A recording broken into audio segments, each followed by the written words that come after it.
Good evening. It was a fiery crash police describe as one of the worst they've ever seen. State police believe an 87-year-old driver got on the 190 in Buffalo and went the wrong way for several miles, even crossing the Grand Island Bridge in the wrong direction before coming to a devastating halt. When it was over, 3 people were killed. Both drivers survived but remain in critical condition right now. We get the very latest from News 4's Lou Ragoose live along the 190 tonight. Lou? Well, Jackie, the calls started coming in from drivers along the 190 here at Ontario Street. That 87-year-old Richard Hildebrand was going the wrong way.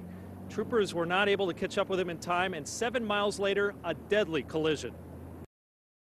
I heard like a smash sound, and I mean, it woke me up out of bed.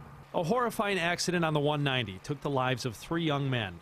Nazim Khan, Shofiul Alam, Rezwan Chowdhury, along with driver Burhaner Rahman, all in their early 20s, were visiting Niagara Falls and Buffalo from Hamtramck, Michigan, and they were heading south on the 190 after 12:30 a.m.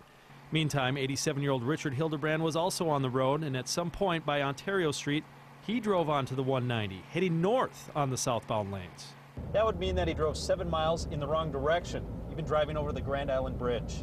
And then he slammed into the SUV carrying 4 young men from Michigan.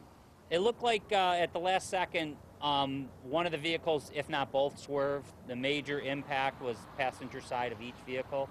Several questions remain, including what the elderly man was doing on the road that late at night, and why meeting several other cars before the crash didn't tell him he was going the wrong way. Troopers received multiple calls, but they were just too far away. They were close to catching up to him, but obviously the accident occurred before we could. Hildebrand lived by himself in a multi-family house. He had a valid driver's license. Drove every day. Every day he drove. You know, it didn't seem like anything was wrong, you know. His neighbor Robert Del Monte says Hildebrand got around really well, that he's a great guy who said hi every morning. He was a super guy.